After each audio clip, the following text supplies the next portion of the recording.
Assalamualaikum warahmatullahi wabarakatuh. Kembali lagi dengan saya Fauzan Aprilianto dengan nomor induk mahasiswa 23050766044 dari program studi Pendidikan Bahasa dan Sastra Indonesia.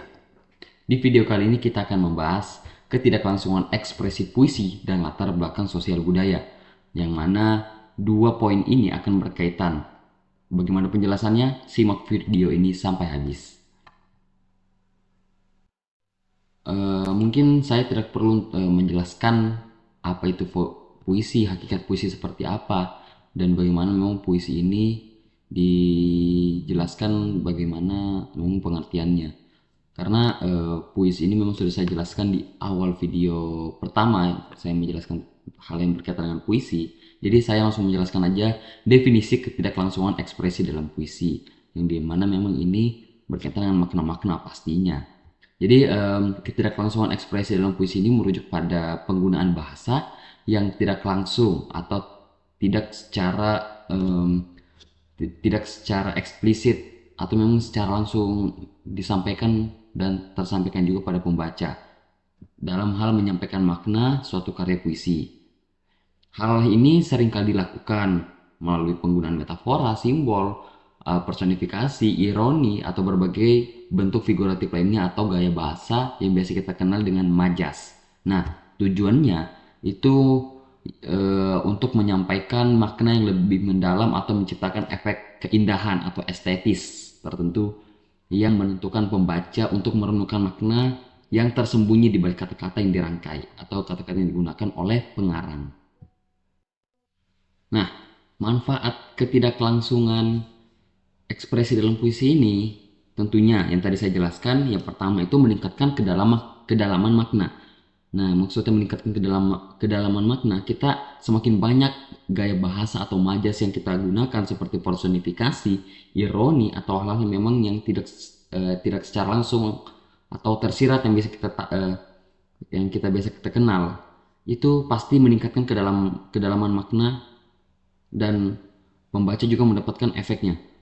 Lalu yang kedua, mengundang berbagai interpretasi. Nah, karena banyaknya makna-makna yang didapat oleh pembaca, pasti menciptakan banyaknya respon atau pengertian yang memang banyak juga. Lalu menciptakan efek estetis. Puisi ini adalah memang karya sastra yang puitis atau memang banyak sekali menggunakan bahasa-bahasa kiasan atau memang bahasa yang indah. Nah, lalu yang keempat, yang terakhir ini menciptakan serta menjaga keabadian makna. Keabadian makna yang dimaksud di sini tuh maknanya tidak akan hilang karena menggunakan gaya bahasa yang struktur fisik berupa memang gaya bahasa atau memang yang kita kenal memang dengan majas itu. Baik, kita lanjut ciri-ciri ketidaklangsungan dalam ekspresi puisi. Ketidakberlangsungan ekspresi dalam puisi. Hal ini pernah disampaikan oleh Rifat Heri dalam bukunya di tahun 1978 di halaman 2. Hal ini disebabkan oleh tiga hal, yaitu pergantian arti atau displacing of meaning, kemudian ada penyimpangan arti.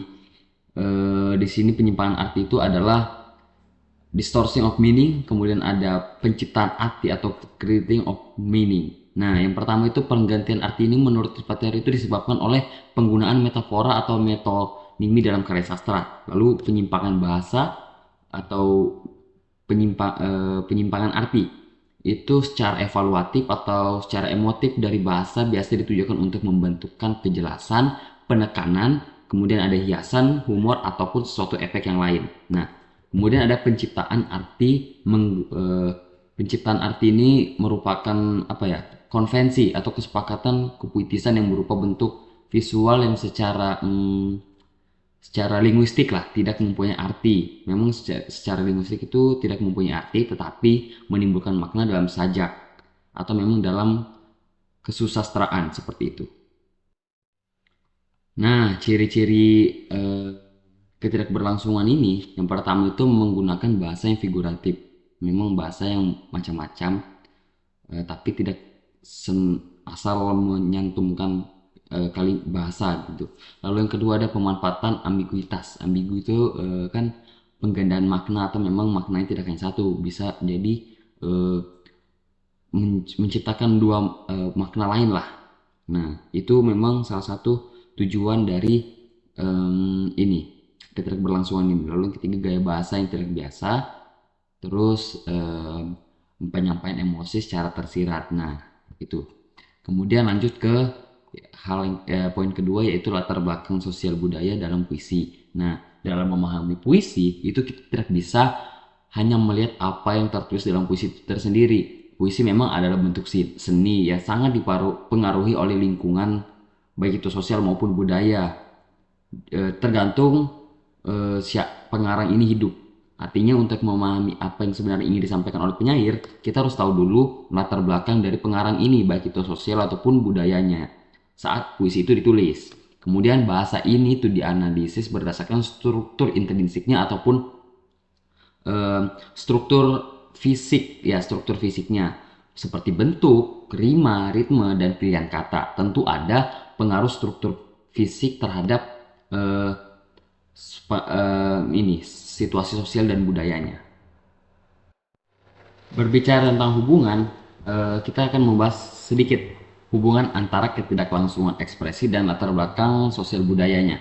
Nah, jadi dalam sebuah puisi itu hubungan antara ketidaklangsungan ekspresi ini dan latar belakang sosial budaya ini sangat signifikan teman-teman. Karena puisi yang seringkali digunakan sebagai medium untuk menyampaikan makna atau ekspresi yang dalam konteks atau eh, secara kompleks itu melalui bahasa yang tidak langsung. Nah, berikut ini tuh em, beberapa cara ini dimana ketidaklangsungan ekspresi itu dan latar belakang sosial budaya itu sangat saling berkaitan dalam puisi itu. Diantaranya yang pertama dipengaruhi oleh simbolisme atau metafora atau gaya bahasa atau hal-hal yang berkaitan dengan tanda ataupun simbol. Lalu yang kedua ada konvensi budaya dalam sebuah puisi, kesepakatan budaya yang memang menciptakan makna, lalu makna itu diselubungkan dalam gaya bahasa yang tertentu. Lalu em, ketiga itu pengungkapan kritik sosial dan politik. Nah, pengungkapan kritik sosial dan politik ini tentu hal yang kalau bisa kita bilang itu sensitif. Jadi, pengarang itu menggunakan gaya bahasa atau majas yang memang harus disampaikan secara tersirat. Mungkin bisa lewat em, gaya bahasa sarkas atau memang hal-hal yang berkaitan dengan hal menyinggung, sarkas, ironi, kemudian atau bisa mengambil perumpamaan yang dibesar-besarkan atau gaya bahasa hiperbola. Lalu yang keempat ada refleksi identitas budaya. Refleksi identitas budaya di sini kita harus tahu atau kita harus memperdalam identitas kita di hidup di lingkungan apa, sosialnya seperti apa, budayanya seperti apa. Lalu yang kelima ada ekspresi emosi dan pengalaman kolektif. Jadi sebelum kita membuat karya sastra, lalu kita membentuk makna, menciptakan ambiguitas, kita harus punya pengalaman yang cukup dan punya ekspresi, memiliki emosi yang banyak dalam menciptakan karya sastra seperti itu. Mungkin itu saja yang bisa saya jelaskan mengenai ketidaklangsungan ekspresi dan latar belakang sosial budaya, bagaimana kaitannya. Saya Fauzan Aprilianto, pamit undur diri. Mohon maaf jika ada kekurangan. Wassalamualaikum warahmatullahi wabarakatuh.